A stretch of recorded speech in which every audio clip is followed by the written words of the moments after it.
ఆంధ్రప్రదేశ్లో కూటమి పక్షాల నేతల మధ్య సఖ్యత చెదిరిపోతుందా? మొన్నటి ఎన్నికల నాటి వాతావరణం ఇప్పుడు లేదా? ఆఖరికి కీలకమైనటువంటి మంత్రులే పెద్ద పార్టీగా ఉన్న తెలుగుదేశం తీరుతో అసంతృప్తిగా ఉన్నారా? ఇలాంటి ప్రశ్నలే మొదలవుతున్నాయి. మొన్నటి కేబినెట్ భేటీలో నేరుగా పవన్ కళ్యాణ్ కూడా కాసింత స్వరం పెంచి మాట్లాడినట్టుగా సమాచారం. అమరావతి నగర నిర్మాణ పనుల పునఃప్రారంభోత్సవ సభలో తనకు అవమానం జరిగింది అని పవన్ కళ్యాణ్ భావిస్తున్నారు. ముఖ్యంగా ప్రధానమంత్రి పాల్గొన్నటువంటి సభలో ప్రధానమంత్రి ఒకవైపు ముఖ్యమంత్రి కుర్చీ ఉంటే రెండో వైపు ఉప ముఖ్యమంత్రి కుర్చీ వేయాల్సి ఉండగా ప్రోటోకాల్ పేరుతో అందుకు భిన్నంగా వ్యవహరించడమే దీనికి కారణం. పవన్ కళ్యాణ్ కుర్చీని 2 కుర్చీలు అవతలేసి మధ్యలో కేంద్ర మంత్రి పెమ్మసాని చంద్రశేఖర్ గుంటూరు నుంచి ఎంపీగా అమరావతి ప్రాంతానికి ఎంపీగా ఉన్నటువంటి నేతకి ప్రాధాన్యత ఇచ్చారు.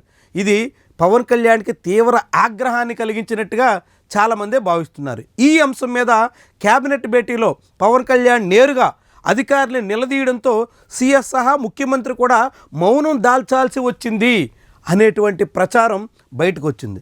అదే సమయంలో బీజేపీకి చెందినటువంటి ఏకైక మంత్రి సత్యకుమార్ కూడా స్వరం పెంచడం కూటమి పక్షాల మధ్య అనైక్యతకు మొదలవుతుందా, విభేదాలకు ఆస్కారం ఏర్పడుతుందా అనేటువంటి చర్చ ఆస్కారమిస్తుంది.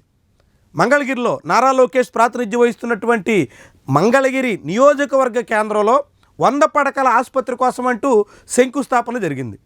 ఈ శంకుస్థాపన కార్యక్రమానికి వైద్య ఆరోగ్య శాఖ మంత్రి సత్యకుమార్ని విస్మరించేశారు.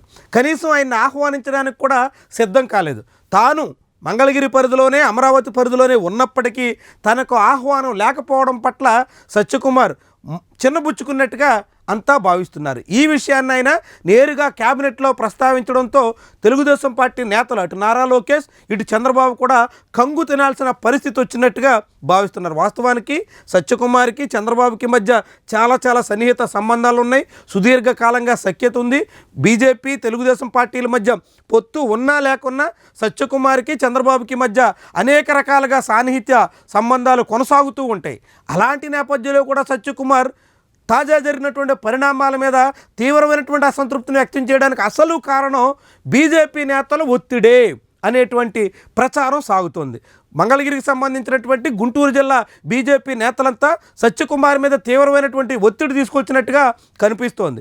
బీజేపీ నేతలకు కానీ బీజేపీకి చెందినటువంటి మంత్రికి కానీ ఆయనకి సంబంధించినటువంటి శాఖలో కూడా వైద్యారోగ్య శాఖ మంత్రి అయినప్పటికీ ప్రాధాన్యత లేకుండా చేస్తున్నటువంటి తీరు మీద తీవ్రమైనటువంటి ఒత్తిళ్లను మంత్రి మీద పెట్టడంతో ఆయన ఆ విషయాన్ని క్యాబినెట్ వరకు తీసుకొచ్చినట్టుగా కనిపిస్తోంది. దీంతో బీజేపీ, టీడీపీ, జనసేన ఇలా 3 పక్షాల మధ్య కూడా ఎక్కడ పూర్తి స్థాయి సఖ్యతకు ఆస్కారం లేదన్నట్టుగా మొన్నటి క్యాబినెట్ భేటీలో స్పష్టమైంది. అయితే నారా లోకేష్ ఏకపక్షంగా ఈ రీతిని సాగడం మీద తెలుగుదేశం పార్టీలో ఉన్నటువంటి కొందరు మంత్రులు కూడా అసంతృప్తి ఉన్నప్పటికీ తన పార్టీ నాయకుడి మీద తమ అసంతృప్తిని వ్యక్తం చేయలేనటువంటి పరిస్థితి ఉన్నట్టుగా భావిస్తున్నారు. ముఖ్యంగా నారా లోకేష్ శ్రీ సిటీలోని ఎల్జీ ప్లాంట్ ప్రారంభోత్సవ కార్యక్రమానికి ముఖ్య అతిథిగా హాజరయ్యారు. వాస్తవానికి అది పరిశ్రమల శాఖకు సంబంధించినటువంటి వ్యవహారం. కానీ పరిశ్రమల శాఖ మంత్రి టీజీ భరత్కి అసలు ఆహ్వానమే లేకుండా ఆ కార్యక్రమం నిర్వహించిన దాని మీద భరత్ కూడా ముఖం మార్చుకున్నట్టు ప్రచారం అయితే నడిచింది. కానీ ఆ విషయాన్ని భరత్ ఎట్లానూ నారా లోకేష్ని ప్రశ్నించలేరు కాబట్టి ఆయన మౌనంగా సర్దుకున్నట్టుగా కనిపిస్తుంది. అదే సమయంలో గుంతకల్లో జరిగినటువంటి సోలార్ పవర్ ప్రాజెక్ట్ రెన్యూకి సంబంధించినటువంటి శంకుస్థాపన కార్యక్రమంలో కూడా ఎనర్జీ మంత్రి గొట్టిపాటి రవికి తగినంత ప్రాధాన్యత లేనటువంటి విషయాన్ని చాలామందే ఎత్తి చూపారు. అయినప్పటికీ కూడా గొట్టిపాటి రవికి నారా లోకేష్కి మధ్య ఉన్నటువంటి సన్నిహిత సంబంధాలు, సఖ్యత, ఉన్నటువంటి స్నేహం, ఇలాంటి కారణాలతో గొట్టిపాటి రవి దాన్ని పెద్దగా పట్టించుకున్నటువంటి పరిస్థితి లేదు అనేటువంటి ప్రచారం అయితే సాగుతుంది. తెలుగుదేశం పార్టీ మంత్రులు అలా సర్దుబాటు సహకరించుకుంటున్నప్పటికి కూడా బీజేపీ అదేవిధంగా జనసేనకు సంబంధించినటువంటి డీసీఎం మాత్రం ఇలాంటి వ్యవహారాల మీద కాసింత గుచ్చి అడగడంతో చంద్రబాబుకు కూడా సమాధానం చెప్పలేనటువంటి పరిస్థితి ఏర్పడింది అనేటువంటి చర్చ అయితే నడుస్తుంది. ఏమైనా ఇలాంటి పరిణామాలతో ఆంధ్రప్రదేశ్లో కూటమి పక్షాల మధ్య విభేదాలు అయితే పొడసూపినట్టు కనిపిస్తుంది. ఈ విభేదాలు మరింత పెరగడం అనివార్యంగా కనిపిస్తుంది. ఆధిపత్య పోరులో ఒక పార్టీ మీద మరొక పార్టీ సాగించేటువంటి ప్రయత్నాలు ఎక్కడికి దారితీస్తాయో, ఎలాంటి ప్రయత్నాలకి ఊతమిస్తాయో, ఏ దిశలో మళ్ళుతాయో అన్నదే కీలకమైనటువంటి వ్యవహారం. ఆంధ్రప్రదేశ్ రాష్ట్ర రాజకీయాల్ని ప్రభావితం చేయబోయేటువంటి ముఖ్య అంశం.